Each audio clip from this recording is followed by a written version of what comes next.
শ্রীলঙ্কা বাংলাদেশের উনি পালিয়েছে, ফিরে আসবে না এটাই পায় না। যদি এখনো পর্যন্ত কেউ আশায় বুক বেঁধে না আপা আসবে, আপার সাথে কথা বলে দেখেন। আজকে দুপুর বেলা যেখানে ছিলাম ওখানকার যিনি উনি একবার ওই যে বলেছিলেন যে আপা আপনি ঘাবড়াবেন না, আপনি ঘাবড়ালে আমি নরম হয়ে যাই, ওই লোকের গ্রামে ছিলাম। এই দেশে সরকারের বাড়ি চার দেওয়ালের মাঝে আছে, আপা আপনি ঘাবড়াবেন না। যাই হোক এরপরে মসজিদ গুলো ভাঙা বন্ধ করেন অন্তত। এটা কিন্তু আল্লাহর আরশে ধাক্কা লাগছে, আপনি টের পাচ্ছেন না? ভারত খণ্ড বিখণ্ড হয়ে যাবে এই মসজিদে হাত দেওয়ার কারণে। সেভেন সিস্টার যদি ভেঙে যায়, পৃথিবীতে এখন 257টা রাষ্ট্র, আরো 6টা রাষ্ট্র যদি বাড়ে 263টা হবে। আর আমরা দেখতে পাচ্ছি আল্লাহর ঘর যেভাবে আপনারা ভাঙা আরম্ভ করেছেন, আপনাদের দেশটা আল্লাহ নিজে ভেঙে দেবেন ইনশাআল্লাহ। এরপরে পেয়েছি এনআরসি, এর মাধ্যমে বহু মুসলমানকে তাদের নাগরিকত্ব বাতিল করে দিচ্ছে। এরপরে 26টি আয়াতের বিরুদ্ধে আপনারা কেস দিয়েছেন। কয়টা? আপনি চিন্তা করতে পারেন, কোরআনের বিরুদ্ধে কেস দেন, যারা একটা অক্ষর পরিবর্তন করা সম্ভব না, সেখানে 26টা আয়াতের বিরুদ্ধে বলেছে না এগুলো মুসলিমদের বিরুদ্ধে। কোরআনে কারিমে আয়াত আল্লাহ দিয়েছেন ইন্নামাল মুশরিকুনা নাজাসুন, মুশরিকরা নাপাক। এই আয়াত নাকি ওর বিরুদ্ধে। দেখো তো আসলে নাপাক। আপনার মন মানসিকতা চিন্তা ভাবনা সব নাপাক না? ভয়েস অফ আমেরিকা, মাইক্রোসফট এগুলো সব খ্রিস্টানরা চালায়। তাম দুনিয়া এখন রিপোর্ট দিচ্ছে পৃথিবীর এই 257টা রাষ্ট্রের সবচাইতে বেশি মিথ্যা কথা বলা হয় ভারতে। এগুলো তো মুসলমানদের বানানো না, সব খ্রিস্টানদের, ইহুদিদের। কি করবেন আপনি? তাম দুনিয়ায় সবচাইতে বেশি মিথ্যা কথা, মিথ্যা তথ্য ছড়ানো হয় এই ভারতে। এজন্য আপনারা থামবেন। প্রতিবেশীকে বারবার বলছি, যেহেতু নবীজি প্রতিবেশীর ব্যাপারে খুব গুরুত্ব দিয়েছে। আল্লাহর নবী জানিয়েছেন জিবরাইল এত বেশি কথা বলছিল প্রতিবেশী সম্পর্কে, আমার মনে হচ্ছিল যে আমার জমি জায়গা ওয়ারিশ হিসাবে আবার তাদেরকে দিয়ে দেওয়া লাগে নাকি। কত বড় গুরুত্বপূর্ণ বিষয়। সেই হিসাবে আপনাদের যেহেতু আমরা পাল্টাতে পারবো না, সতর্ক করছি, আপনারা সতর্ক হন, নয়তো আল্লাহর গজব নাযিল হবে আল্লাহর ঘরগুলো ভাঙার কারণে।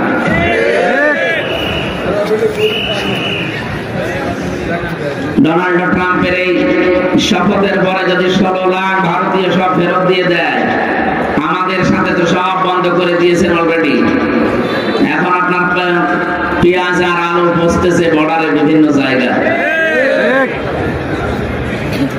আমাদের ব্যবসা বাণিজ্য এখন আরম্ভ হয়েছে তুরস্কের সাথে, চীনের সাথে, পাকিস্তানের সাথে। এইগুলো দেখে আরো চলতেছে। যা করছে আমরা আরো বেশি করব যদি আল্লাহর ঘরে হাত দেওয়া বন্ধ না করে। এদেশের মানুষকে ভয় দেখায় যে না খেয়ে মারবে। আরে ভাই, আমরা কি মুশরিক? আমাদের তো বছরে 1 মাস না খেয়ে থাকা ফরজ। কথা বলুন, আমাদেরকে খাবারের ভয় দেখিয়ে লাভ আছে? আমরা তো না খেয়ে থাকাই পছন্দ করি। মানবতার নবী, আমাদের নেতা যিনি মুহাম্মদুর রাসূলুল্লাহ, দিনের পরে দিন তিনি না খেয়ে থাকতেন। এজন্য খাবারের ভয় দেখি এখন নিজেরা উল্টা এমন গেড়া করে পড়েছে। সুতরাং আমরা সতর্ক করছি, আপনাদের প্রতিবেশী হিসাবে আবার আমাদেরকে রাগাবেন না। যেভাবে আছি আমাদের থাকতে দেন, আপনারাও শান্তিতে থাকেন, আমাদেরকেও থাকতে দেন। যদি ঝামেলা করেন, আমাদের পুরাতন ভাই কি পাকিস্তান, হ্যাঁ, তাম দুনিয়ার যারা অন্যান্য ধর্মের আছে তারা কিন্তু এই কথা বলে। পাকিস্তান যদিও তাদেরকে ত্যাগ করেছিল, কিন্তু তারা মুসলমান, তারা এদের ভাই। তারা বলছে আমরা ছোট ভাইকে হারিয়ে ফেলেছিলাম, আবার এখন পেয়ে গেছি, আলহামদুলিল্লাহ। আমরা আহ্বান জানাবো, আপনারা তাম দুনিয়া যেহেতু মিথ্যা কথা বলার 1 নম্বরে আছেন, সুতরাং এই মিথ্যা তথ্য আর ছড়াবেন না যে বাংলাদেশে সংখ্যালঘু নির্যাতন হচ্ছে। এটা ডাহা মিথ্যা কথা।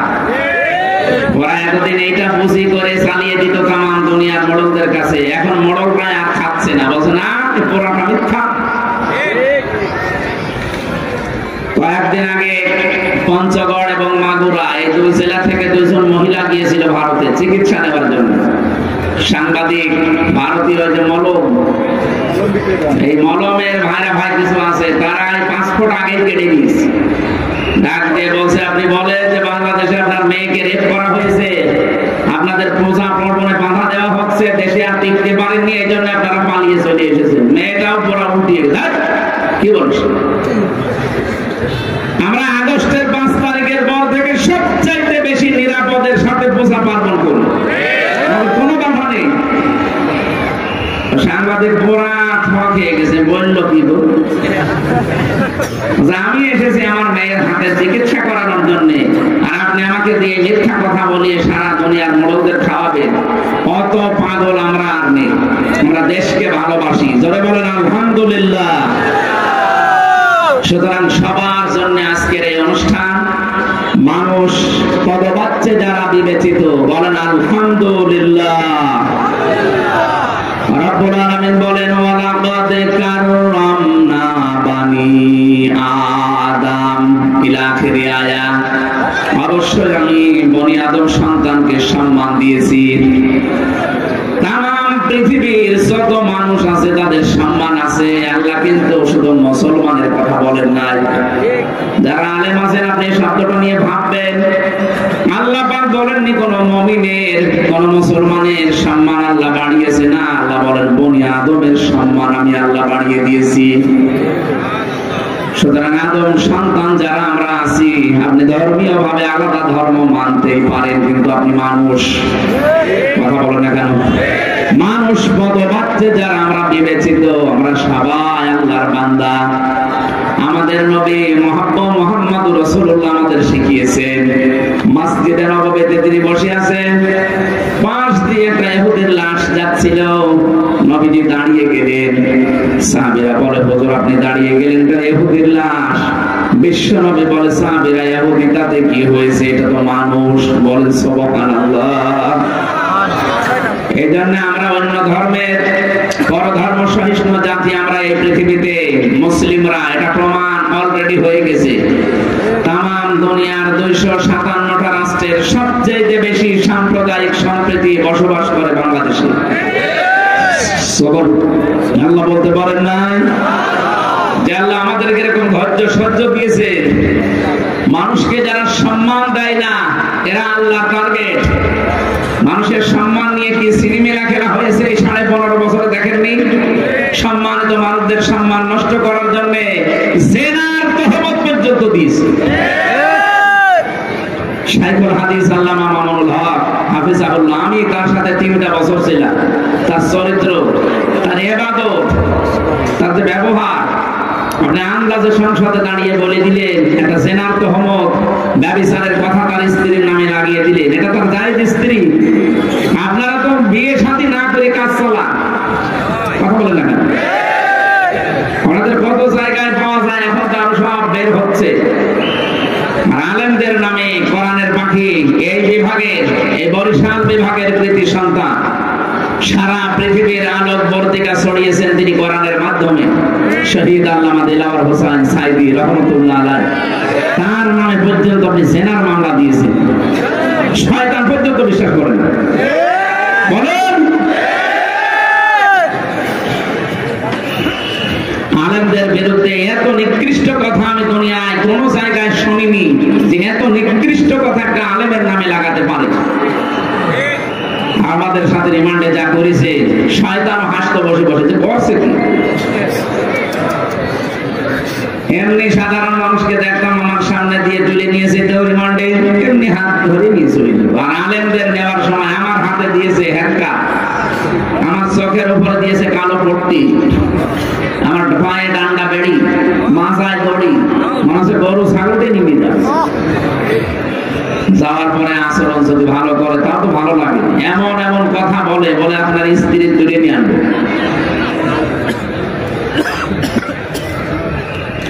আল্লাহর গজব কি এমনি নাযিল হয়েছে তাদের উপরে? আমার আজকের তেলাওয়াত কিন্তু আয়াতে কিছু বাস্তব কথা আছে, আপনারা শুনবেন না চলে যাবেন ইনশাআল্লাহ। আমাদের আলোচনার বিষয় আল্লাহ কাদের কাদের সাথে আছে। আজ বাংলাদেশে এই শব্দটা না থাকার কারণে অনেকে উল্টাপাল্টা বক্তব্য দিচ্ছেন, আমরা দেখতে পাচ্ছি। না, এটাও বন্ধ হয়ে যাবে। আজকের আয়াত আমাদের বলে দেবে আল্লাহ কাদের সাথে আছে। আপনি জোর করে তাকে সাথে রাখতে পারবেন না, উনি নিজে বলবে আমি কাদের সাথে আছি। যে আল্লাহ আমাদেরকে কোরআনে কারীম শোনার জন্য আজকের এই ময়দানে ধৈর্য সহকারে সহ্য নিয়ে বসে থাকার তৌফিক দিয়েছেন, আবার বলেন আলহামদুলিল্লাহ। দরুদ আর সালাম পাঠ করছি আমাদের নবী, মানবতার মহান শিক্ষক মুহাম্মদুর রাসূলুল্লাহ সাল্লাল্লাহু আলাইহি ওয়াসাল্লামের প্রতি। এই কোরআনে কারীমে যে আয়াত আমরা পড়েছি, এই কোরআন পড়তে হলে 29টা অক্ষর দিয়ে কোরআনে কারীমকে আল্লাহ সাজিয়ে দিয়েছেন।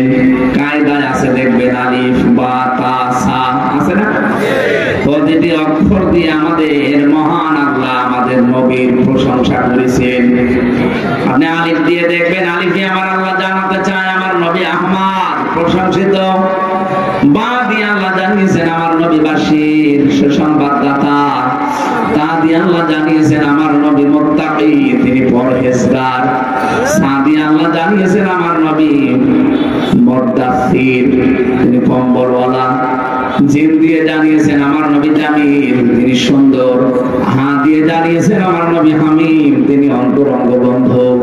খ দিয়ে জানিয়েছেন খাতামান নাবিয়্যিন, আমার নবী শেষ নবী, সর্বশেষ। পড়তে পড়তে যাবেন ইয়া, ইয়া দিয়ে আল্লাহ জানিয়েছেন ইয়াসিন, আমার নবী নেতা। আমার নবী কি রব্বুল আলামিন বলেন ইয়া মানে হে, সিন মানে সাজ্জাদ।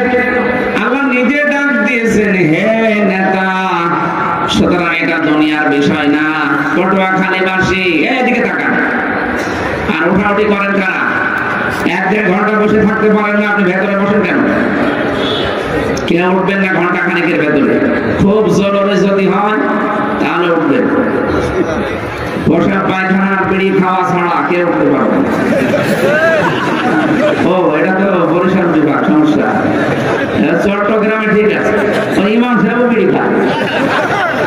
আমি নিজে দেখেছিলাম বিড়ি খেয়ে। আল্লাহ কি গো, এটা বরিশাল আর খুলনা বিভাগ একটু সমস্যা। বিড়ির বিরুদ্ধে অত বলা ঠিক না, কারণ আমি তো আকিস গ্রুপে আছি।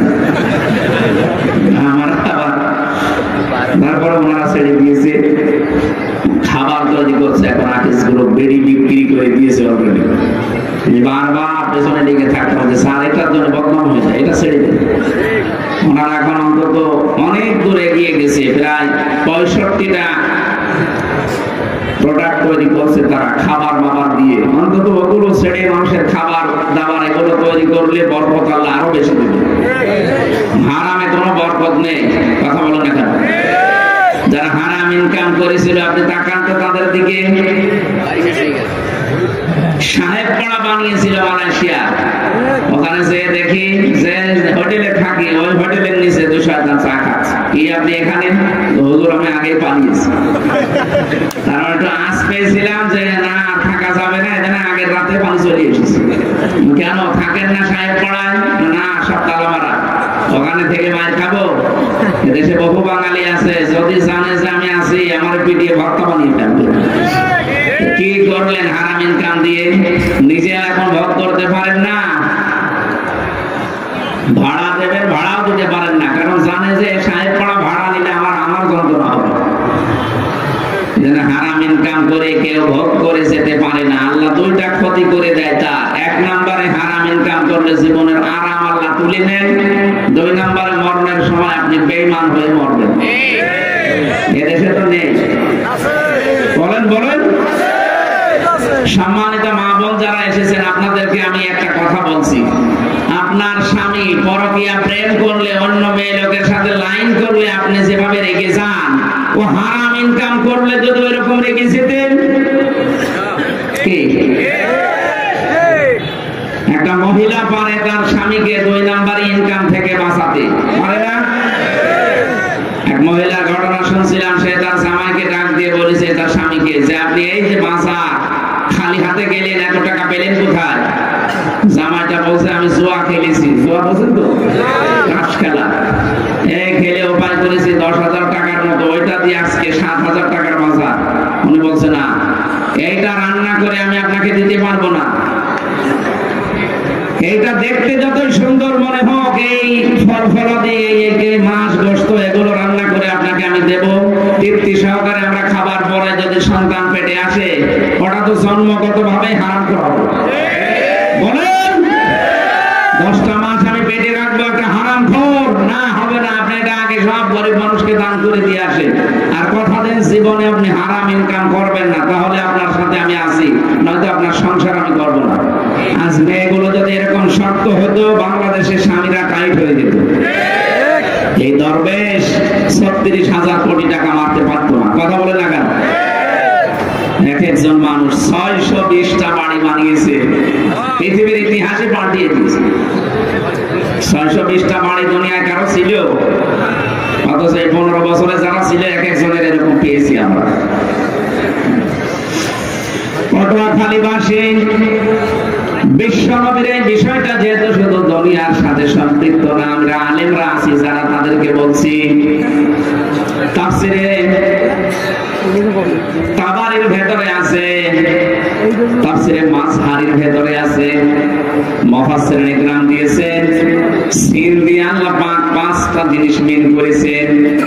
সিন মানে সাজ্জাদুল আলামিন, সিন মানে সাজ্জাদুল বাশার, সিন মানে সাজ্জাদুল কাউনাইন, সিন মানে সাজ্জাদুল আম্বিয়া, সিন মানে সাজ্জাদুল মুরসালিন। রব্বুল আলামিন যারা দুনিয়ার মানুষকে জানাতে চেয়েছেন, শুধুমাত্র এই বাংলাদেশ না, শুধু ভারত না, ইন্ডিয়া না, আল্লাহ পাক জানাতে চেয়েছেন যত জগৎ আমি আল্লাহ বানিয়েছি, সব জগতের জন্য আমার নবী মুহাম্মদুর রাসূলুল্লাহ নেতা, আদর্শ। যারা বলেন সুবহানাল্লাহ। সুতরাং আপনি যদি এখানে না বাস করে মঙ্গল গ্রহে চাঁদের দেশে বাস করতে চান, সেখানেও আমার নবীকে আপনার আদর্শ মানা লাগবে। 2 নম্বরে সাজ্জাদুল বাশার। বাশার মানে মানুষ। মানুষ পদবাচ্যে যারা বিবেচিত, আমরা অবশ্যই নবী বাদে অন্য কাউকে আদর্শ মানতে পারি না। কথা কাটছাট বলছি, বোঝার কথা বুঝে নিন। যারা নবী বাদ দিয়ে অন্য কাউকে আদর্শ মানেন, সাফ কথা, আপনি মরে গেলে বিচার হবে না, হিসাবও হবে না, বিনা হিসাবে বিনা বিচারে জাহান্নামে। কি এটা বাংলা? বুখারী শরীফ লেখার আগে ইমাম বুখারী একটা কিতাব লিখেছেন, আল-আদাবুল মুফরাদ। এর 6 নাম্বার হাদিসে পাবেন, 3 নাম্বার পয়েন্টে আছে, এই পৃথিবীতে যাদের আদর্শ মুহাম্মদুর রাসূলুল্লাহ হয়নি, ওই লোকটার কোনো বিচার নেই, হিসাবও নেই, বিনা হিসাবে বিনা বিচারে মরে গেলে সরাসরি জাহান্নাম। বলেন নাউজুবিল্লাহ। আমি বাংলাদেশে এটা দেখতে পাচ্ছি, অনেক মানুষের আদর্শ কিন্তু এখনো ঠিক হয়নি। কথা বলেন না কেন? এটা যদি কেউ মনে করে দুনিয়ার কাজ, আর কে বলেছে আপনাকে দুনিয়ার কাজ? কিয়ামতের কঠিন ময়দানে আপনাকে আল্লাহ যখন দ্বিতীয় স্টেপে ডাকবেন, প্রথমে তো একা একা ডাকবেন, দ্বিতীয় স্টেপে একা ডাকবেন না। ইয়াউমা নাদউ কুল্লা উনাসিম বিইমামিহিম। সূরা বানী ইসরাঈলের 71 নম্বর আয়াতের প্রথম অংশে আছে, রব্বুল আলামিন বলেন, প্রতিটি মানুষকে আমি ডাক দেব বিচার করার জন্য, এবার তার নেতার সাথে। কার সাথে? মির্জাগঞ্জবাসী বিবেক দিয়ে বলেন, নেতা যার ঠিক নেই, ওই লোকটাকে যদি আল্লাহ ডাকে কিয়ামতে, কি মনে হচ্ছে আপনার?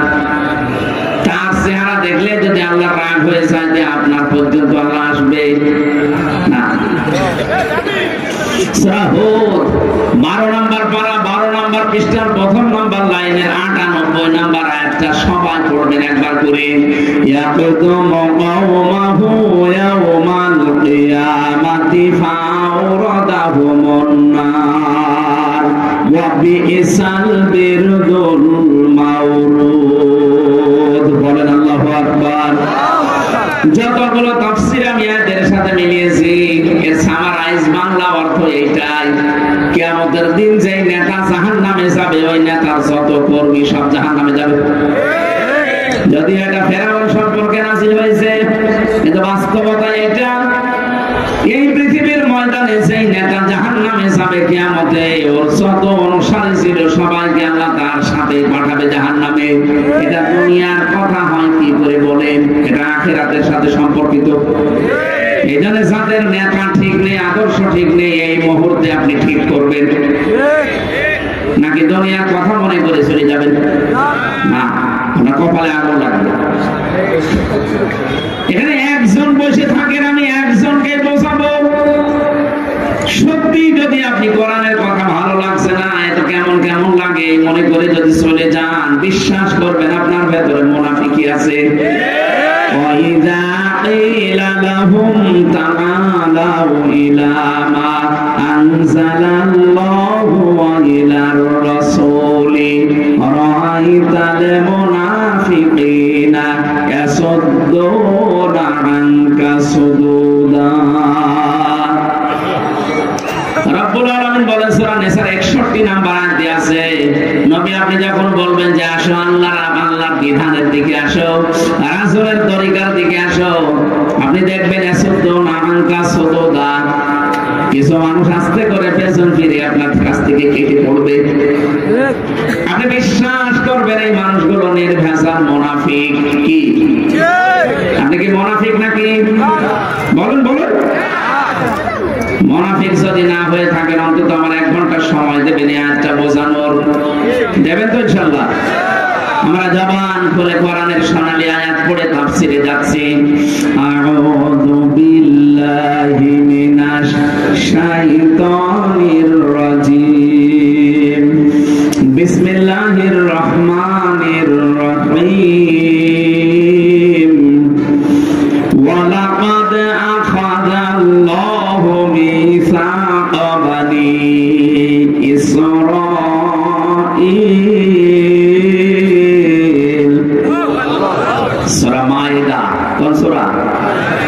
120টা আয়াত আছে, মাত্র এক আয়াতের 4 ভাগের 1 ভাগ আমরা পড়েছি, 12 নম্বর আয়াত। আজকের আলোচনার বিষয় আল্লাহ সাজিয়ে দিয়েছেন। তাফসীরে ইবনে কাসিরের ভেতরে দেখবেন এই আয়াতের সাবজেক্ট হচ্ছে আল্লাহ কাদের সাথে আছেন। এই দুনিয়ায় আমরা দেখি যত মানুষ আছে 4,500 ধর্ম পালন করে চলছে মানুষ। কত? 4,500 ধর্মের মানুষ আছে তাম দুনিয়ায়। তার ভেতরে একটা মাত্র ধর্ম ইসলাম। এই ধর্মে আছে 210 কোটি মানুষ। খ্রিস্টান ধর্মে আছে 250 কোটির উপরে, বাকি অন্যান্য ধর্মে অল্প অল্প করে আছে। যে যে ধর্মে আছে প্রত্যেকটি ধর্মের মানুষ চায় তার দেবতাকে, তার মালিককে খুশি করতে। কথা বলেন না কেন? আমরা মুসলিম যারা আমরা খুশি করতে চাই কাকে বলেন তো? আপনি হিন্দুদের জিজ্ঞাসা করেন, তারাও খুশি করতে চায় দেবতাকে। এই জন্য তারা 12 মাসে 13 পূজা করে। ওদের দেবতার সংখ্যা 33 কোটি। আমার মনে হয় কিয়ামত পর্যন্ত গণনা করলো শেষ হবে না। ইহুদি আছে, খ্রিস্টান আছে, বৌদ্ধ আছে, মুশরিক আছে, যত জাতির লোক আছে দুনিয়াতে, প্রতিটি জাতির লোক চায়, ধর্মের লোক চায় তাদের দেবতাকে, তাদের মালিককে খুশি করতে। আমরাও চাই আমাদের আল্লাহকে রাজি করতে। সূরা মাইদার আয়াতে হযরত মুসা আলাইহিস সালামের কথা আল্লাহ স্মরণ করাচ্ছেন। ওয়ালাকাদ আখাযাল্লাহু মিসাকা বানি ইসরাঈল। অবশ্যই আমি আল্লাহ নিজে অঙ্গীকার নিয়েছিলাম, আমি আল্লাহ নিজে তাদের কাছে এই কথাগুলোর অঙ্গীকার নিয়েছি বানি ইসরাঈল থেকে।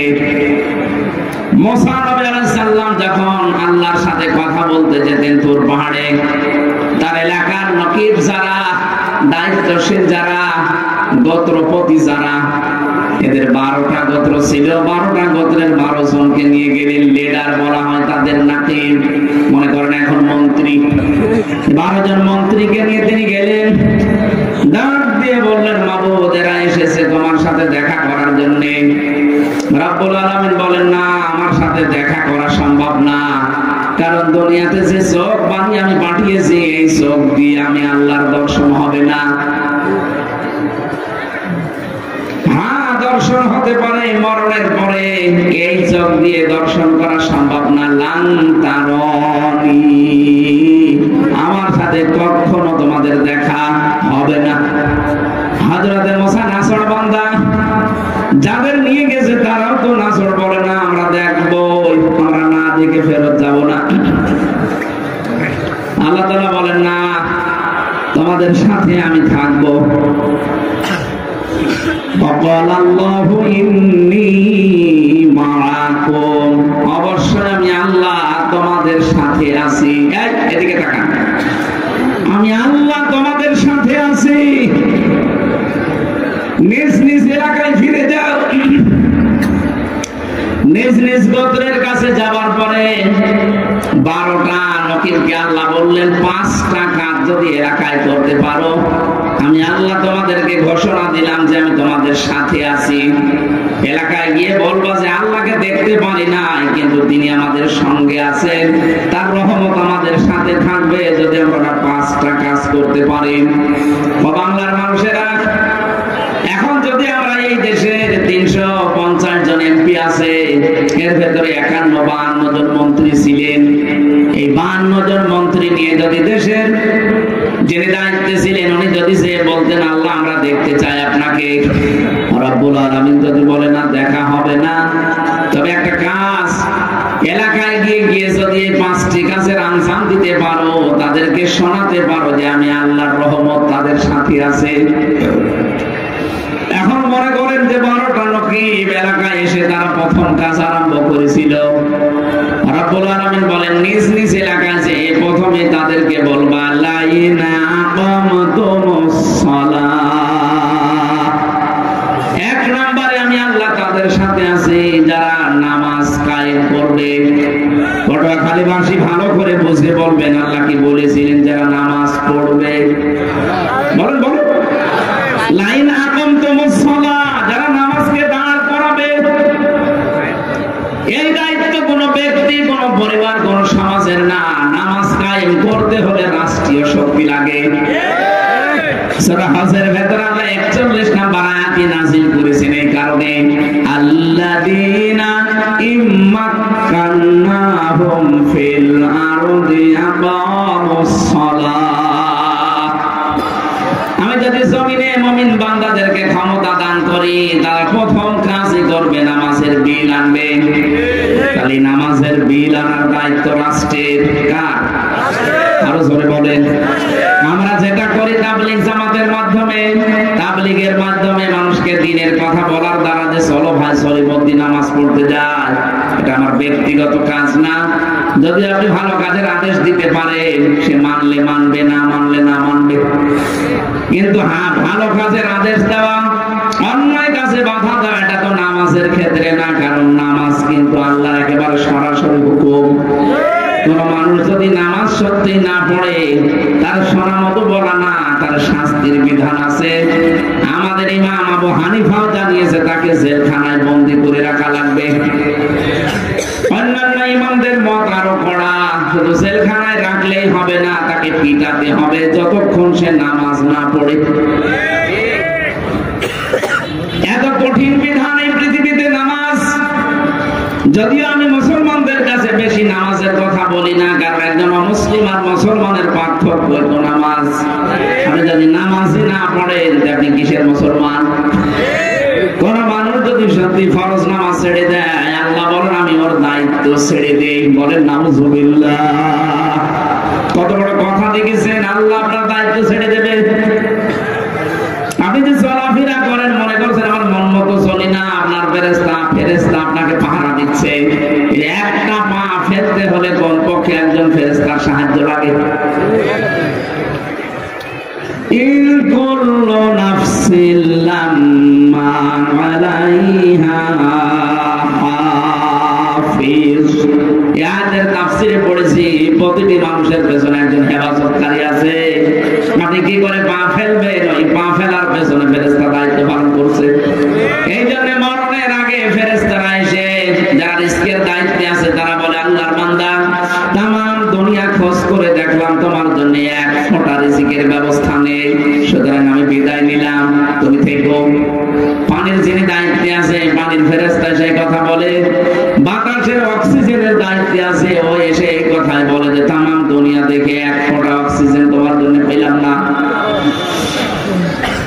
হাতের ব্যক্তি আছে যারা আছে দায়িত্ব পালন করে মরণের আগে এসে বিদায় নিয়ে চলে যায়। এই জন্য আপনি আল্লাহ যদি আপনার দায়িত্ব ছেড়ে দেয় 1 সেকেন্ডও চলতে পারবেন না। আর এটাকে যারা বিশ্বাস করে না তারা টাটকা শয়তান। কারণ শয়তানের ভেতরে অহংকারটা ছিল যে আপনারা লাগবে না, আমি নিজেই স্বয়ং সম্পূর্ণ। মির্জাগঞ্জবাসী তারা আল্লাহকে সঙ্গে রাখার জন্য নামাজ কায়েম করা লাগবে, আর এটা কায়েম করার জন্য দায়িত্ব দিয়েছেন আল্লাহ রাষ্ট্রকে। ওইরকম রাষ্ট্র গঠন করার জন্য আপনার কোন চেষ্টা আছে? কথা বুঝলেন নাকি রাজনীতি মনে হচ্ছে? নামাজ কায়েম করা এটা ব্যক্তি বিশেষের দায়িত্ব না, এটা দায়িত্ব রাষ্ট্রের। যদিও আমরা এখন এদেশে রাষ্ট্রীয় ভাবে নামাজ কায়েম নেই, এই জন্য নিজ নিজ উদ্যোগে আমি নিজে, আমার পরিবার, আমার সমাজ আমরা চেষ্টা চালাচ্ছি কি করে নামাজটা নষ্ট না হয়, চেষ্টা চালাচ্ছি নামাজকে আবাদ করার, কায়েম করার। কিন্তু দায়িত্ব দিয়েছেন আল্লাহ রাষ্ট্রকে। 12 জন নকিবকে আল্লাহ জানিয়েছিলেন নিজ নিজ এলাকায় যে আগে নামাজের বিল পাস করে দিবা।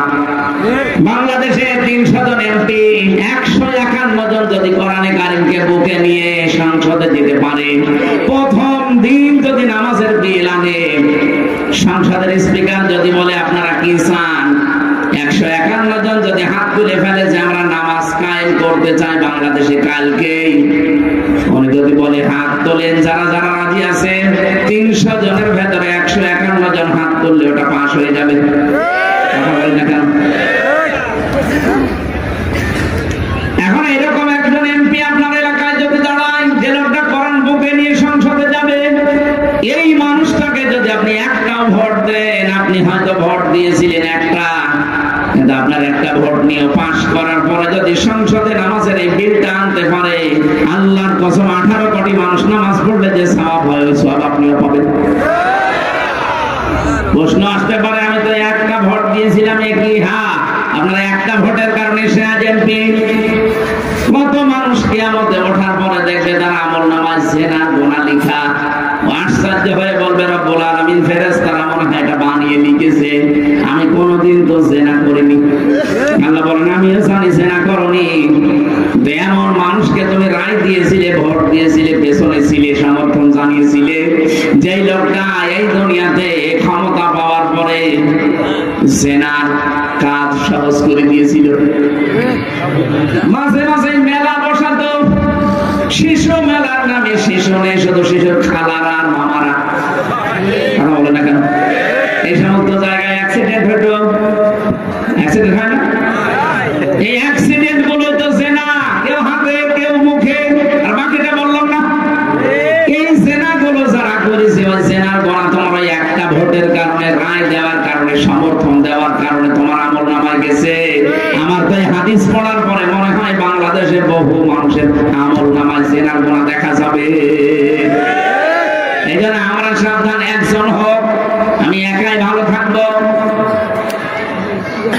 যদি এটা বিশ্বাস না করেন, সূরা নিসার 85 নম্বর আয়াতটা বাড়ি যে তাফসীর সব মিলিয়ে দেখবেন, মাইয়া শাফা'a শাফা'তান হাসানাতান ইয়াকুল্লাহু নাসীবুম মিনহা ওয়া মাইয়া শাফা'a শাফা'তান সাদিয়াতান ইয়াকুল্লাহু কিফলুম মিনহা ওয়া কানা আল্লাহু আলা কুল্লি শাইইন মুকিতা। বলেন আল্লাহু আকবার। রব্বুল আলামিন বলেন কোন মানুষ যদি ভালো কাজের সমর্থন করে, ওই কাজটা করে লোক কাজে সওয়াব পাবে, আপনি শুধু সমর্থন করে একই সওয়াব পাবেন। কোন মানুষ যদি অন্যায় কাজে সাপোর্ট করে, ওই লোকটা অন্যায় করে যা পাবে আপনি সাপোর্ট করে তাই পাবেন। এটা আমাদের এক্ষুনি সচেতন হওয়া দরকার,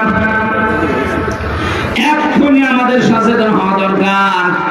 আমাদের জীবন কিন্তু দেখতে দেখতে শেষ হয়ে যাচ্ছে, জীবনে আর এই সময়টা কোনোদিন ফিরে পাবেন না। সুতরাং এক্ষুনি কাজে লাগাতে হবে। কথা বলেন না কেন? আর সময়ের সামনে এখনই সময়, আমাদের মালিককে আমাদের সঙ্গে রাখা লাগবে। কারণ এই ছোট্ট জীবন শেষ হয়ে গেলে যা শুরু হবে ওখানে মালিক ছাড়া আর কেউ নেই। এই যে চোখ বন্ধ করার পরে যে শুরু হয়ে যাচ্ছে, এক একটা দিন যাবে 50,000 সানা মিম্মা তাউদ্দুন, এক দুই করে যেভাবে গণনা করেন, মরণের পরে এক একটা দিন হবে এরকম 50,000 বছরের মতো লম্বা। বিশাল জীবনে আমাদের মালিক আমাদের সঙ্গে আছে কিনা, আমি নামাজ কায়েমের আন্দোলন করি কিনা, নামাজ আমার ব্যক্তি পরিবার সমাজে আছে কিনা, রাষ্ট্রে আছে কিনা, যদি না থাকে আল্লাহর কসম আল্লাহ আপনার সঙ্গে থাকবেন না। 2 নম্বরে আতাইতুমুস যাকাত, আপনি বলবেন যে এলাকায় যে যাকাত ভিত্তিক অর্থনীতি কায়েম করা লাগবে, অথচ এটা শুনলে অনেক মানুষ মনে করে যে এটা দুনিয়ার কাজ, আমাদের কাজ না। কে বলেছে আপনাকে? অর্থনীতি একটা ইবাদত। এই দেশে যারা ব্যাংকিং ব্যবস্থায় কারবার করেন, অর্থনীতি কি আমি জানি, অনেক আলেম পর্যন্ত এগুলো জানে না। মুশারাকা আছে, মুদারাবা আছে, মুরাবাহা আছে, বায়েস সালাম আছে, বায়েস ইসতিসনাস, বায়ে মুআজ্জালাস, 28টা নিয়ম আছে। আমরা অধিকাংশ মানুষ কিছুই জানি না ইসলামী অর্থনীতির। ইসলামী ব্যাংকে যে কারবারগুলো আছে, অন্যান্য ব্যাংকে একেবারে সরাসরি আছে সুদ, এটা সরাসরি না। 100% এই দেশে যাকাত কায়েম হওয়ার আগে কেউ পারবে না, কি কেউ পারবে না। কিন্তু চেষ্টা তারা চালাচ্ছে, কিন্তু চেষ্টা চালালে তো হবে না। নবীজি নিজে এই যে মুশারাকা বললাম, মুদারাবা বললাম, নিজে নবীজি এটা করেছিলেন। মুদারাবার কনসেপ্ট হচ্ছে আপনি শ্রম দেবেন আর আমি টাকা দেব। নবীজি নিজে শ্রম দিয়েছিলেন, খাদিজাতুল কুবরা অর্থ দিয়েছিল। এটা যদি কোনো ব্যাংক করে আপনি করবেন তার সাথে। মুশারাকা এটা পার্টনারশিপে, আমি 10,000 টাকা দিলাম, ইনি 10,000 দিয়েছে, 10,000 উনি দিয়েছে 20,000, দুইজনের টাকা এক জায়গায় করে ব্যবসা চলছে। লাভ যা হবে আমার 10%, ওনার 20%, যদি লস হয় আমার 10, ওনার 20। এভাবে যেন কোনো ব্যাংক ব্যবসা করে যায় যাচ্ছে। আর আমি যত অর্থনীতি নিয়ে পড়াশোনা করেছি, এই দেশে ইসলামী ব্যাংক এই কাজটা করে যাচ্ছে। বাকি অন্য কোন ব্যাংকে এইটা নেই, সেখানে আছে শুধু লাভের লাভ। আর লাভ খায় মানুষ না, এলাকায় সব নেই। অনেকে যে টাকা ছেড়ে রাখে না, টাকা আসে 1,000 টাকা দিলে মাসে মাসে 200 টাকা বেশি দেয়, এটা কি বলে? এটা মায়ের সাথে জেনা করার গুনাহ হচ্ছে। আমার মনে হয় এলাকায় এখন এগুলো আরম্ভ হয়নি। কারা কারা এটা ছেড়ে রেখেছেন টাকা, হাত তোলেন তো। আপনি দাঁড়িয়ে গেলাম মানুষ, নাউজুবিল্লাহ।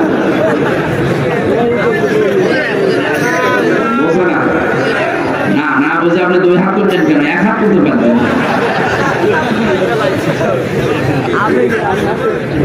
আমার ভাইরা, আমি হাসির জন্য বলি না, এটা মায়ের সাথে একজন জেনা করছে, অথচ নামাজ পড়ছে। এটা পাগলামি না? এটা কি খেলা করা জিনিস?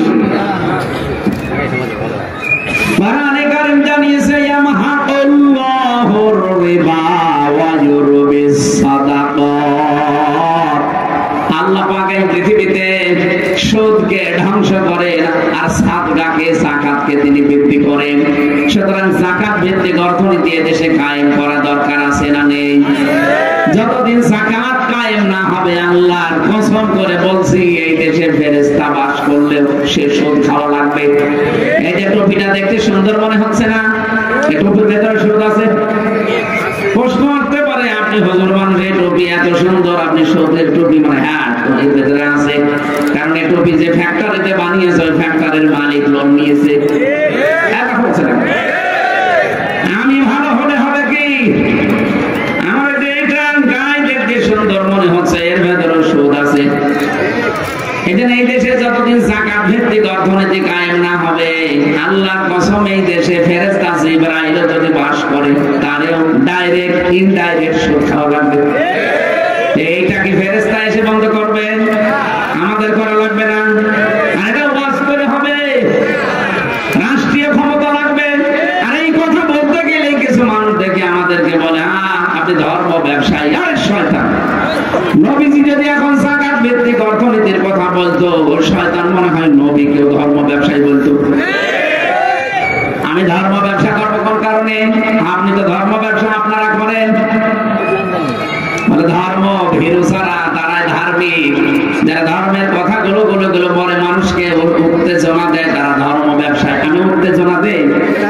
আমি নবীর কথা অ্যাডভার্টাইজ করছি। বিশ্ব নবীর উপরে কোরআনে কারীম নাযিল হয়ে দ্বিতীয় পয়েন্ট এটা, লাইন আকামতুমুস সালাহ ওয়া আতাইতুমুজ যাকাত। হে নবীরা নিজ নিজ এলাকায় যে প্রতিনিধির দায়িত্ব পালন করো, যে যাকাত কায়েম করো, আমি আল্লাহ আছি।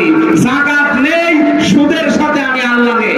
আমি আল্লাহ সুদকে ধ্বংস করি, যাকাতকে বৃদ্ধি করি। সুবহানাল্লাহ বলতে পারেন না? সুতরাং এই কথা আমরা যদি না বলি, মসজিদের ইমাম যদি না বলে, মাওলানা না বলে, আপনি জানবেন কোথায়?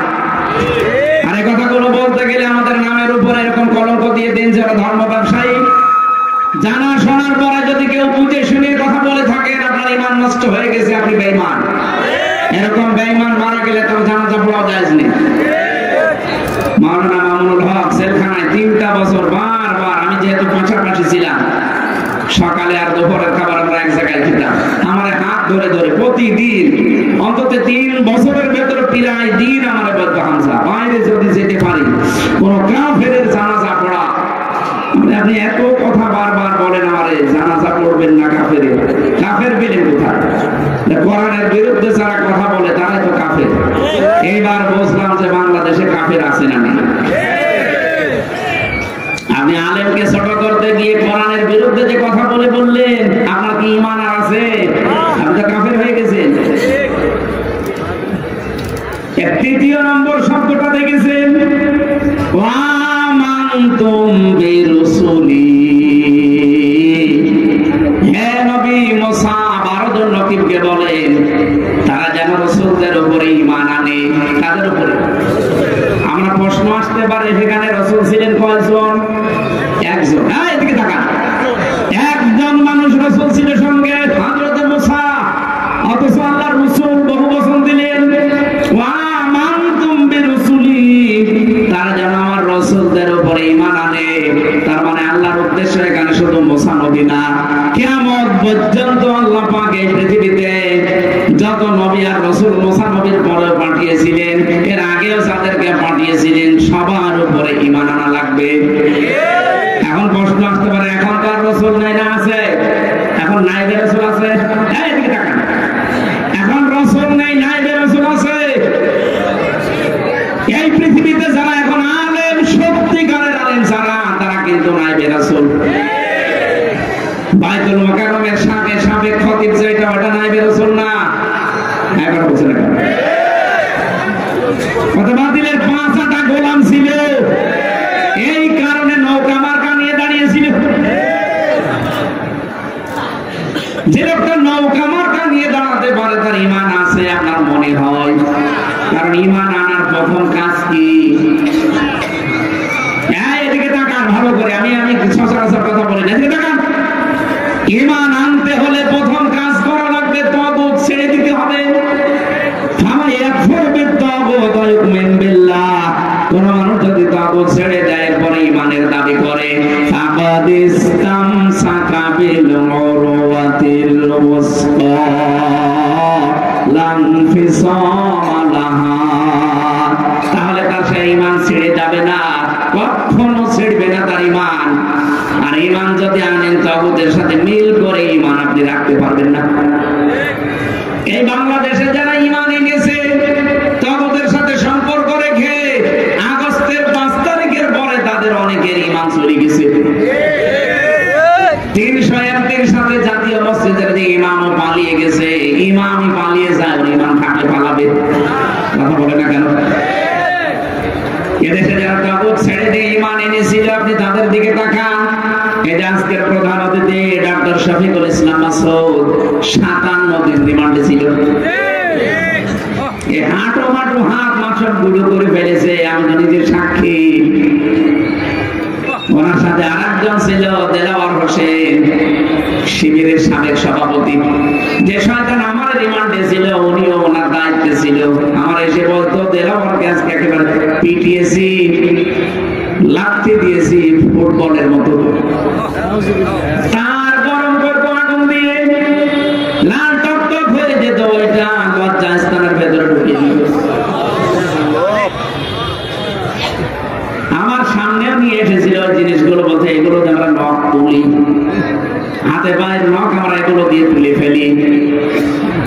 নিয়ে আসতো মাঝে মাঝে যে আমরা ডিম দেই, আমি মনে করছিলাম ডিম মানে খাবার জন্য দেবে। আমার 11 ঘন্টা টাঙিয়ে রেখেছিল মশাই করে দিতে, 11 ঘন্টা আমি নামাজও পড়তে পারি না। 4 ওয়াক্ত আমি ইশারায় নামাজ পড়েছি, কারণ মাটির নিচে আমি জানি না এখন কোন সময়। 57 দিন রিমান্ডে থাকার পরেও তাকে 1 চুল পরিমাণ চলাতে পারেনি। আর শয়তানদের মাত্র 3.5 ঘন্টায় সব ইমান হারিয়ে গেছে। এজন্য দেশে যারা তাগুত ছেড়ে দিয়ে ইমান আনতে পারবে, এই লোকটা শত ঝড় ঝাপটা আসুক না কেন টিকে থাকতে পারবে। আল্লাহ কোরআন বলছে আনফিসাম আলাহা, কখনো ছিঁড়ে যাবে না। আর তাগুতের সাথে মিলে যদি কারো ইমান থাকে, ওই ইমান দেখতে মনে হবে বিশাল দরবেশ, ইমান থাকবে না, টিকিয়ে রাখতে পারবে না। ঝড় উঠবে পটুয়াখালী বাজারে, এখান থেকে বাকি নিয়ে যাবে। হ্যাঁ, কথা বলছেন নাকি হাত করে আছেন? আমাদের ইমান আনা লাগবে এখন থেকে, আমাদের তাগুত ছেড়ে দিয়ে না, তাগুত সহকারে। বলেন বলেন, আপনি ইমান আনবেন রাসূলের উপরে, রাসূল নেই, রাসূলের নায়েব আছে। এই যে যারা আলেম বসে আছে, প্রত্যেকটা নায়েবে রাসূল, রাসূলের উত্তরাধিকারীরা, এদের উপরে ইমান আনবেন, বিশ্বাস করবেন। কি বিশ্বাস? ওয়াজ্জাতুমুহু, তাদের সাহায্য করা লাগবে। যেহেতু নবী এখন রাসূল নেই, নবী নেই, তাহলে নায়েব আছে যারা, এদেরকে সাহায্য করা লাগবে না। আর আপনি কি আরম্ভ করেছেন? আমি নাম ধরে বলছে, আপনি কি আরম্ভ করেছেন? আপনি যে আল্লাহকে সঙ্গে রাখতে চান, তার রহমত কিভাবে পাবেন? নায়েবে রাসূলকে আপনি গালি দেন, আজহার না মাযহার, জোতা দিয়ে পিটিয়েছিলেন। একটা মাসলুম দল বিএনপি, এদের ভেতরে কিছু কুলাঙ্গারের কারণে তাদেরও বদনাম হয়ে যাচ্ছে। আগস্টের 5 তারিখের পর থেকে মনে হচ্ছে বাবা শাহজালাল সব হালাল। গাইবান্ধার জজের কাছে 50 লাখ টাকা ঘুষ চেয়েছে, সাদা দাবি করেছে 50 লাখ। এটা জজের কাছে মনে করছে যে কেউ জানলো না, কেউ বুঝলো না, আমি তো রাতে সাদা চেয়েছি। আরে শয়তান, রাতে নারায়ণগঞ্জের বন্দরে রাত 12:30টার সময় সাদা চাইতে গেছে, বলছে আমি রাতের বেলা সাদা চাইলাম, মানুষ জানতো না। বাস্তবতা বলছে, আমি রিমান্ডে দেখতে পেয়েছি ওদের যন্ত্রগুলো, সে মেশিন ওরা নিয়ে এসেছে ইসরায়েল থেকে, এখন তো ওইটা চালাচ্ছে। এখন যারা গোয়েন্দা বিভাগে আছে তারা, আপনি তো রাতের বেলা সাদা চান আর মনে করেন কেউ টের পায় না। পায়খানার ভেতরে বসে বসে কি করেন, কোন দিকে তাকান, ওইটাও ওরা দেখতে পায়। সারা দেশ ওদের হাতের মুঠার ভেতরে নখদর্পণে রেখেছে কে কোথায় কি করে। আমি গোয়েন্দা বিভাগের সর্বোচ্চ পর্যায়ে যিনি আছেন, কথা বলি মাঝে মাঝে, আমরা দেখতেছি। আসলে শুধু দেখছি কে কি করে, কার কি কাজ। আপনি মনে করছেন আমি ডুবে ডুবে জল খাই, কেউ টের পায় না। কে বলেছে এই দেশে কোন জায়গায় কোন সুই পড়ে আছে, তা ওরা দেখতে পাচ্ছে। আমি ধরা পড়ার 2 দিন পরে আমার ম্যাডাম, সে সাতক্ষীরার মাওলানা আমিরুল ইসলাম বেলালী ভাইয়ের সাথে কি একটা কথা বলেছিল, যে এই করলে হুজুরকে, ওইটা দেখি সকালবেলা আমার রিমান্ডে দেখাচ্ছে ভিডিও একেবারে। কি আশ্চর্য, নাম্বার তো কেউ জানে না। আর আপনি আসেন রাত 12:30টায় সাদা চাই, কেউ জানে না। ওরা সব পর্যবেক্ষণ করছে কে কোন মহারথী কি করে। অনেকের রিপোর্ট কিন্তু খারাপ, সামনে অবস্থা ভালো না, কিন্তু আপনার পিটাবে এমন ভাবে যে গোপালগঞ্জের কিছু মানুষ দেখলেন না, উস্কানিতে পা দিয়েছিল, আবার পেছনে লাল হয়ে গেছে, এমন লাল হয়েছিল যে ওই সময় গোপালগঞ্জ থেকে ঢাকা যদি কেউ যায়, বসে গেলে 300 টাকা, দাঁড়িয়ে গেলে 1000 টাকা।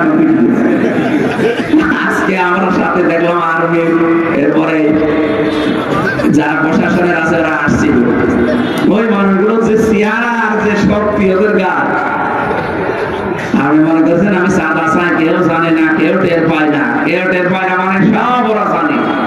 সময় হলে যদি ধরে, বাপ বলারও সময় পাবেন না তখন।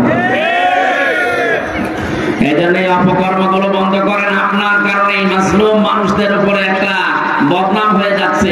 শহীদ রাষ্ট্রপতি জিয়াউর রহমান এই লোকটার নামের আগেই শহীদ লেখা হয় কেন?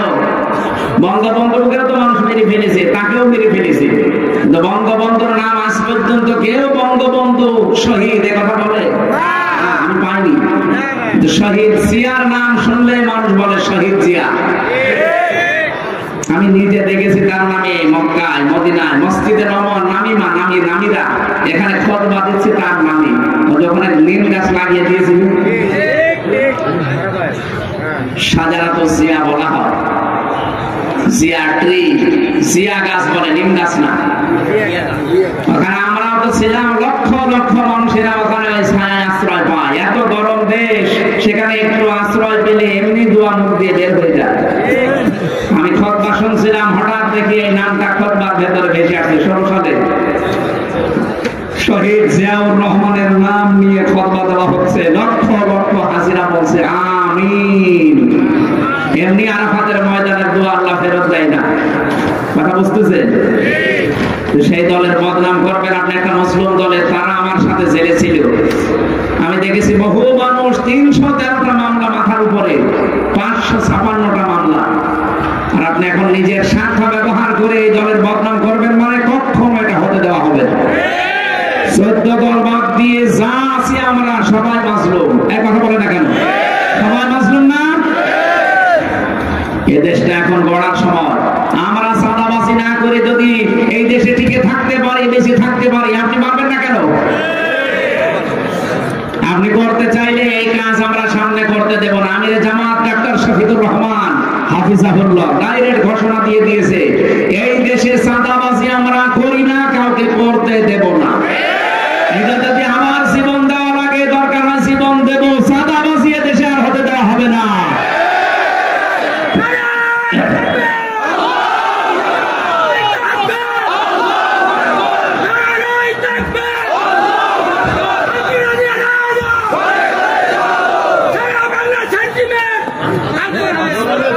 আমার ভাইরা,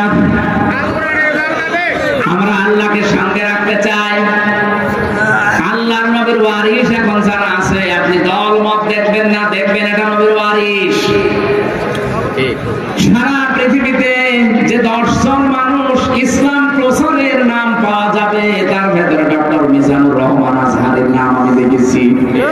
বিশ্বের কতগুলো দেশ তো আমিও ঘুরে আসলাম, সিঙ্গাপুর, মালয়েশিয়া, থাইল্যান্ড, আমেরিকা, এরপরে সৌদি আরব, মালদ্বীপ, বাহরাইন, বহু দেশে আমিও গেছি।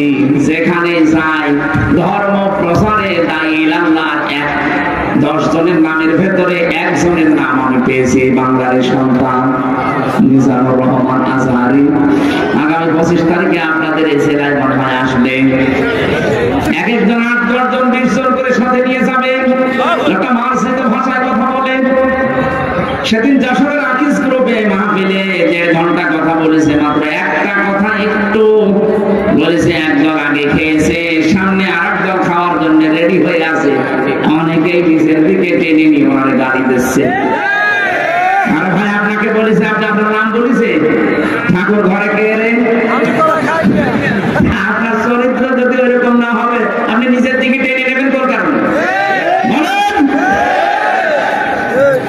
এখন মানুষকে বোঝাচ্ছে ইসলাম যদি দেশে চলে আসে হাত কেটে ফেলবে, হাত এমনি কাটবে, চুরি করলে কাটবে। আপনি চোর, আপনার এত ভয় লাগে কেন?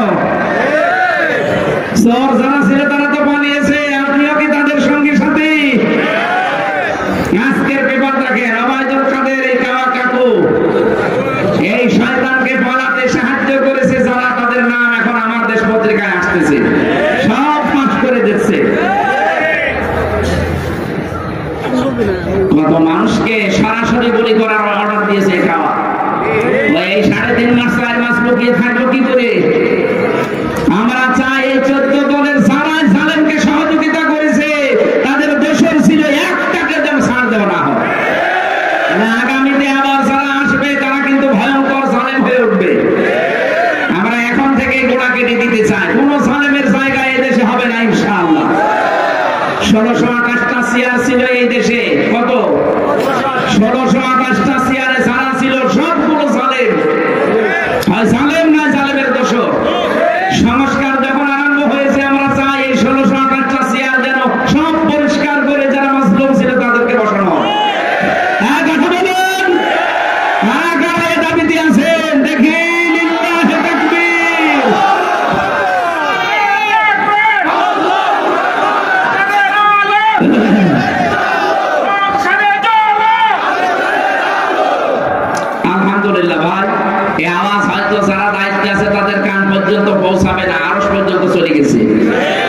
ইব্রাহিম আলাইহিস সালামের পক্ষে একটা ব্যাঙ প্রসাব করার কারণে তার প্রসাব আল্লাহ পাক বানিয়ে দিয়েছে।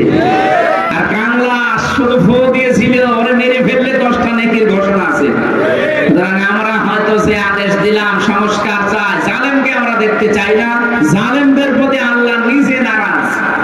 আল্লাহ বলেন আমি নিজে জালেমদের বিরুদ্ধে মামলা দেব। কথা টের পাচ্ছেন? জালেমদের বিরুদ্ধে মামলা দেবে কে? আল্লাহ নিজে। সূরা শুরা 42 নম্বর আয়াত, ইন্নামাস সাবিলু আলাল্লাযিনা ইয়াজলিমুনান নাস। সুতরাং এখন যারা আলেম আছে এরা নবীর ওয়ারিস, এদের প্রতি ঈমান আনা লাগবে, বিশ্বাস করা লাগবে, সাহায্য করা লাগবে। যারা এদেরকে সাহায্য করে না, পেছনে থাকে না, তাদের সাথে আল্লাহ নেই। ফাকরাতুমুল্লাহ কারদান হাসানা। 5 নম্বরে তারা যেন কর্জে হাসানা দেয়, উত্তম কর্জে হাসানা। এই যে ধার দেওয়া, এটা আমরা অনেকে দিতে চাই না।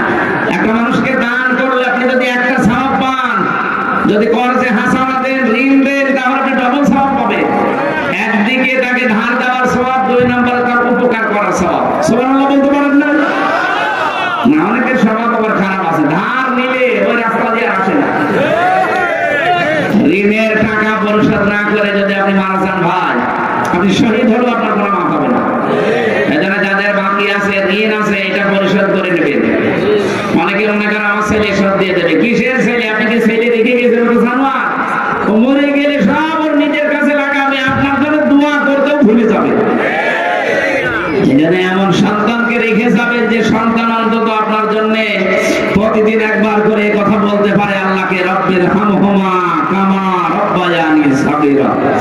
এই 5টা কাজ যদি কেউ করতে পারে, নামাজ কায়েম, যাকাত দেওয়া, রাসূলদের উপরে ঈমান আনা, আর নায়েবে রাসূলদেরকে সাহায্য করা, কর্জে হাসানা দেওয়া, লাউ কাফিরান্না আনকুম সাইয়্যাতিকুম ওয়া লাউদখিলান্নাকুম জান্নাতিন তাজরি মিন তাহতিহাল আনহার। আল্লাহ বলেন তাদের পেছনের সব অপরাধ আমি আল্লাহ মুছে দেব। মুছে ফেললে জায়গাটা ফাঁকা হয়ে যাবে, ওই জায়গাটাতে আমি আল্লাহ নেকি দিয়ে পাল্টিয়ে দেব। এমন একটা জান্নাতে প্রবেশ করাবো যার তলদেশ দিয়ে নদী আর নহর প্রবাহমান। আমাদের জীবনের টার্গেটই তো ওইটা। কথা বলেন ঠিক কিনা? যাই হয়ে যাক, আমরা যেতে চাই কোথায়? আরো জোরে বলেন কোথায়? এখন থেকে সিদ্ধান্ত নিয়ে লিখে পড়বেন, এই 5টা কাজ আমি দুনিয়ায় করব। আল্লাহকে যদি সঙ্গে রাখতে চাই, ফামান কাফারা বা'দা যালিকা মিনকুম ফাকাদ যাল্লা সাওয়া'আস সাবিল। এরপরও যদি কেউ মুখ ফিরিয়ে চলে যান, আল্লাহ পাক বলেন সে যেন হেদায়েতের পথ থেকে ছিটকে বহু দূরে বিভ্রান্তিতে পড়ে থাকবে। বলেন নাউজুবিল্লাহ। আল্লাহ আমাদেরকে 5টি কাজ দুনিয়ায় আঞ্জাম দিয়ে তাকে সঙ্গে রাখার তৌফিক দিন। আল্লাহ যদি সঙ্গে থাকে, মরণের সময় চিন্তা নেই, কবরের চিন্তা নেই, হাসরের চিন্তা নেই, মিজানের চিন্তা নেই, কুল সিরাতে আপনার চিন্তা নেই। বিনা হিসাবে আপনাকে আল্লাহ নিজে পার করে জান্নাতে প্রবেশ করবে। নাহনু আউলিয়াউকুম ফিল হায়াতিদ দুনিয়া ওয়া ফিল আখিরাহ। ফেরেশতারা বলবে কোনো চিন্তা নেই, কোনো ভয় নেই, আমরা তোমাদের সঙ্গে ছিলাম দুনিয়ায়, আখিরাতেও তোমাদের সঙ্গে আছি।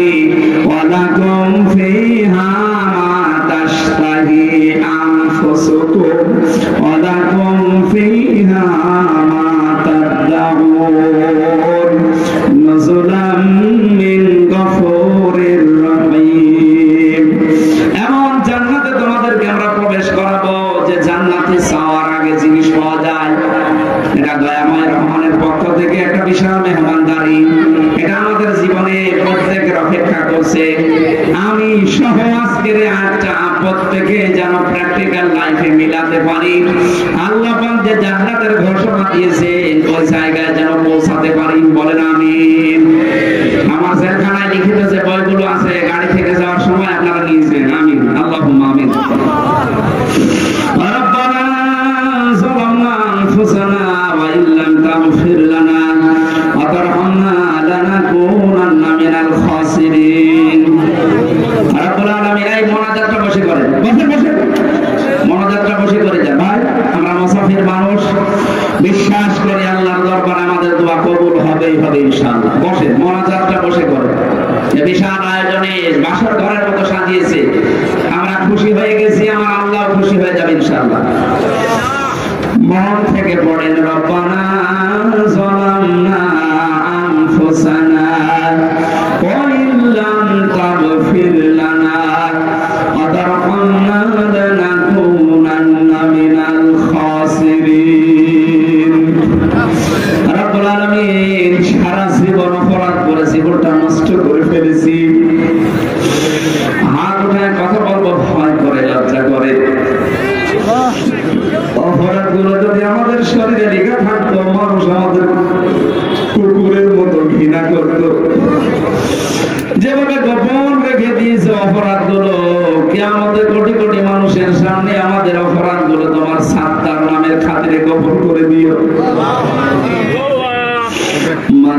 করেন, চক্ষু বন্ধ করেন, জীবনের অপরাধগুলো মন থেকে স্মরণ করেন।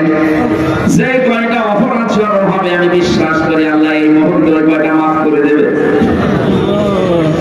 আল্লাহ তাআলা পটুয়াখালী জেলার মির্জাগঞ্জ শহীদখালী এ বিশাল ময়দান যারা সাজিয়েছে কোরআনের জন্য, আমার নাসিরউদ্দিন জাহাঙ্গীর ভাই এলাকার মানুষকে নিয়ে জান্নাতের বাগান যারা সাজিয়েছে, এই যুবকদেরকে যে মা পেটে নিয়েছে মায়ের পেট তুমি খাদিজাতুল কুবরার মতো বানিয়ে দাও রব্বুল আলামিন। আমি দেখতে পেয়েছি এত সুন্দর এরা সাজগোজ দিয়েছে কোরআনের অনুষ্ঠানে, নিজেদের বাড়ি ঘর এত সুন্দর করে সাজায় না। আমার হাবিব জানিয়েছে কোরআনের পেছনে যারা টাকা পয়সা ব্যয় করবে ওই টাকার হিসাব কিয়ামতে দেওয়া লাগবে না। এলাকায় যত মানুষ এই মাহফিলের জন্য শ্রম দিয়েছে, টাকা দিয়েছে, আল্লাহ এদেরকে তুমি ওসমানের মতো কবুল করে নাও। এলাকায় মাটির নিচে যত মানুষ ঘুমিয়ে আছে আজকের এই অনুষ্ঠানের ওসিলায় কোরআনের ইজ্জতে মাফ করে দাও।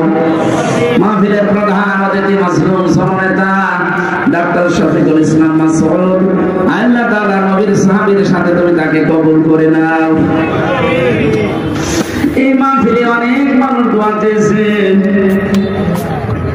বিশেষ করে জনাব মাওলানা বিএম ওমর ফারুক, মাওলানা আব্দুল মান্নান মুজাহিদি, শহীদ জনাব মাওলানা সুলতান আহমেদ, তিনজন সাবেক উপজেলা আমিরের জন্য দোয়া করতে বলেছে। আল্লাহ আমরা মন থেকে মুসাফির অবস্থায় দোয়া করছি, এদেরকে মঞ্জুর করে নাও।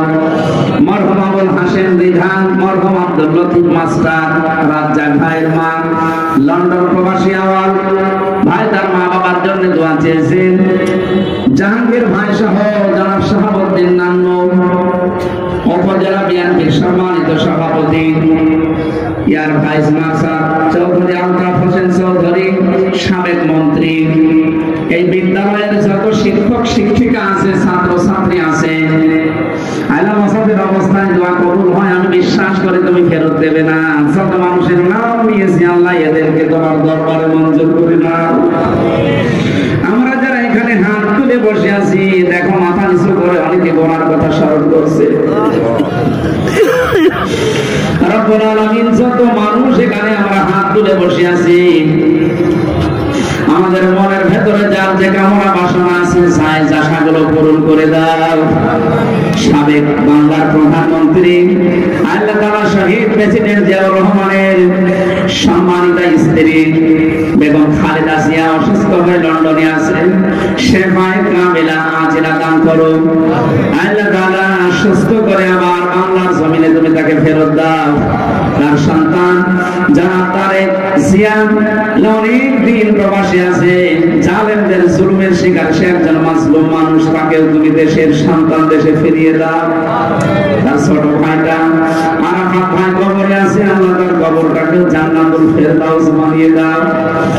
সারাটা জীবন যারা আমরা মাসলুম, এখানে কত মাসলুম আলেমে দিন হাত তুলেছে, মাসলুম তোমার বান্দা বান্দিরা হাত তুলেছে, 15 বছর যারা বাড়িতে থাকতে পারে না, কেউ কেউ কবরস্থানে গর্ব করে থেকেছে, কেউ গাছতলায় বাসতলায়। আল্লাহ তাআলা কত জায়গায় যারা 15টা বছর জুলুমের শিকার হয়েছিল, মেহেরবানি করে তাদের এই প্রতিদান তুমি দিও। প্রশাসনের যে ভাইগুলো আজকে এসেছে, মির্জাগঞ্জ থানার ওসি, এখানকার টিওনো, আল্লাহ তাআলা আর্মির যে ভাইগুলো এসেছে প্রশাসনের, প্রত্যেককে তোমার দরবারে কবুল